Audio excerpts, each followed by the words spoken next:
But you see, oh, my natural move is stopped by black. So what should I do? What should I do? The stress flows in. Nerves of steel. This move, queen f3. Amazing. How does he make such moves? Amazing. You don't go for your plan, but you stop your opponent's plan. That's just amazing Pragg. presence That's of mind. Pragg. So get ready for an epic climax to this brilliant game. We see 3 queens on the board at once, and yet it's this seemingly innocuous move that has Sagar Shah of Chess Base India buzzing. So this is Fabiano Caruana playing with black. We've got young Ramesh Babu Pragg with white. This is the tie-break day because their classical games couldn't be separated. Chess World Cup semi-finals. First 2 games of the tie-breaks were drawn, so this is game 3. Pragg with white, he kicks off here with e4. And once again, we go down this Italian game with bishop c4. Now, Fabi doesn't go for the bishop c5 stuff. We've seen a lot of that. He goes knight f6, d3,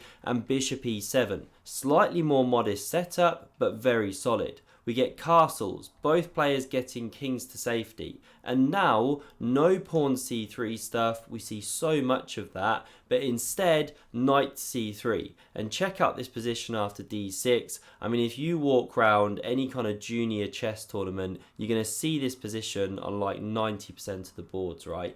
Everyone's been playing this since a kid. Now, Pragg, he goes a4. You maybe won't see so much of that. And he allows the bishop to come out and pin this knight here. How are you dealing with that one when this one can't retreat and there's no knight on d2? Well, we see pawn h3, kicking back this bishop, and now with the threat of knight d4 to mangle that pawn structure, bishop e3 covers. Fabi jumps anyway, so we see chops, pawn recaptures, and knight d5. Now, why would Fabi compromise his pawn structure like that? Well, he's picked up the bishop pair, and after captures, bishop takes, he starts to gain a bit of space in the centre with pawn to c6. Now, after the bishop drops back, there is a threat here to go pawn g4, kick back the bishop, and simply win a pawn. And you don't want to go c5, you create too many light squared weaknesses, and if you go bishop f6, well, now g4. Bishop goes, knight moves away, and look at the attack that white is getting, pawn f4 coming. So instead, we see bishop takes, queen recaptures, and pawn to g6, preparing king g7 to get off of this sensitive diagonal. Queen g4 now played, releasing the f-pawn, king g7, pawn f4, and Fabi completes development, connects his rooks. Both rooks centralise for each of the players now. Queen f3 from Pragg, just nudging back, maybe anticipating f5, and Fabi goes queen d7. The queen no longer stands there. He makes a micro improvement of his queen, and he supports d5 and f5, possible breaks for black in the future. Pragg, for his part, doesn't go too fast with either one of these breaks. He just goes rook e2, and look at this light squared symphony. Pragg is playing on the light squares, Fabi, for his part, playing on the dark squares, and he now nudges back that bishop to open the eyes of his rook. And after king h1 now from Pragg, a prophylactic move coming off the dark squares, Fabi decides this is the moment to break. He doesn't want to sit there too long, sweat it out. This is a rapid play game. You've got to try and play actively. So he now plays the move pawn d5. f5 was also an option, but something there that Fabi didn't like, opening this bishop perhaps.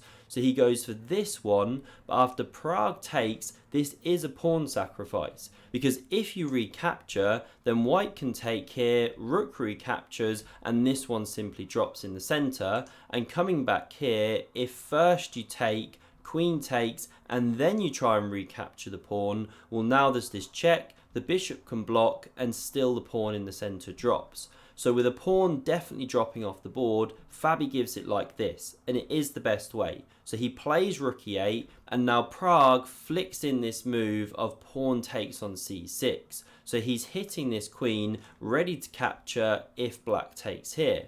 That's why Fabi recaptures, Queen f2 saves that queen, queen d6, and when you look at this position, black is a pawn down, yes, but the computer gives it as a level position for the fact being that black's got a dark squared bishop, white's got a light squared one, and so there'll always be colour complexes that white can't cover. The pawn doesn't necessarily count for just that much in this position.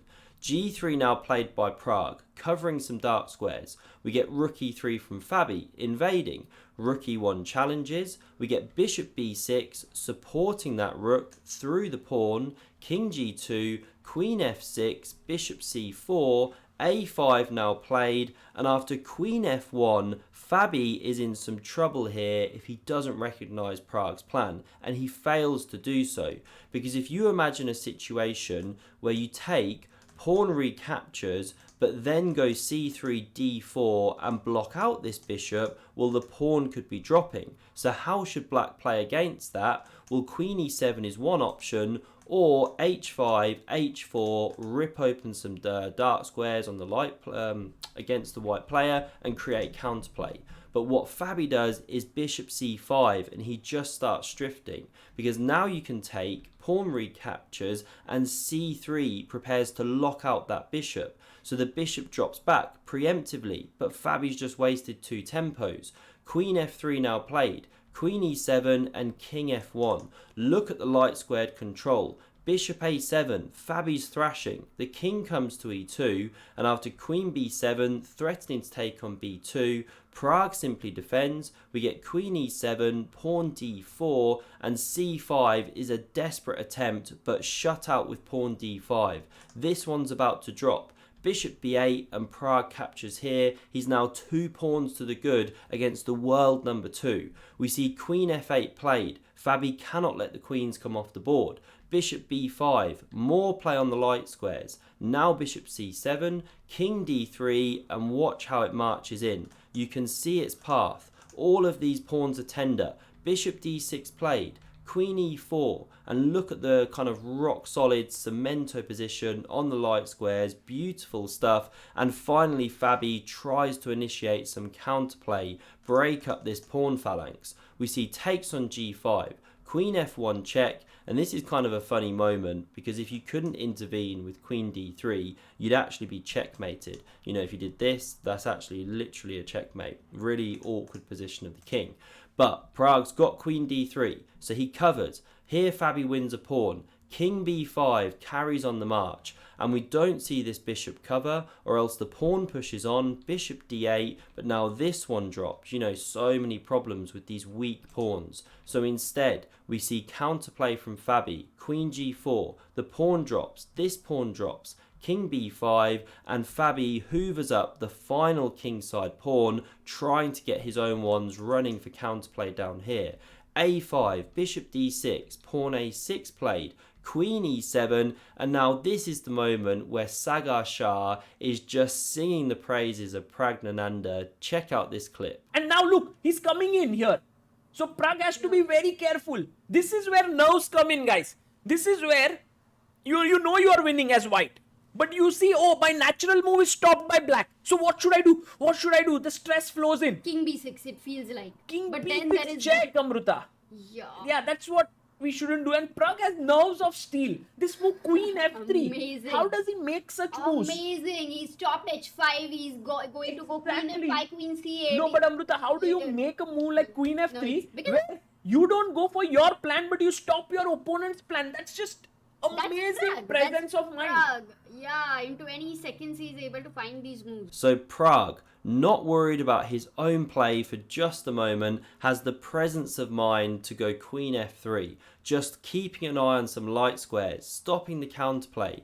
Bishop b8 played, and now queen g4 check. The king goes and the queen invades, hitting the bishop, picking up more tempos. It runs away, and now queen d7. You can't trade the queens, so Fabi ducks. He gives a check, the king goes, and pawn c4. desperate stuff, looking for counterplay.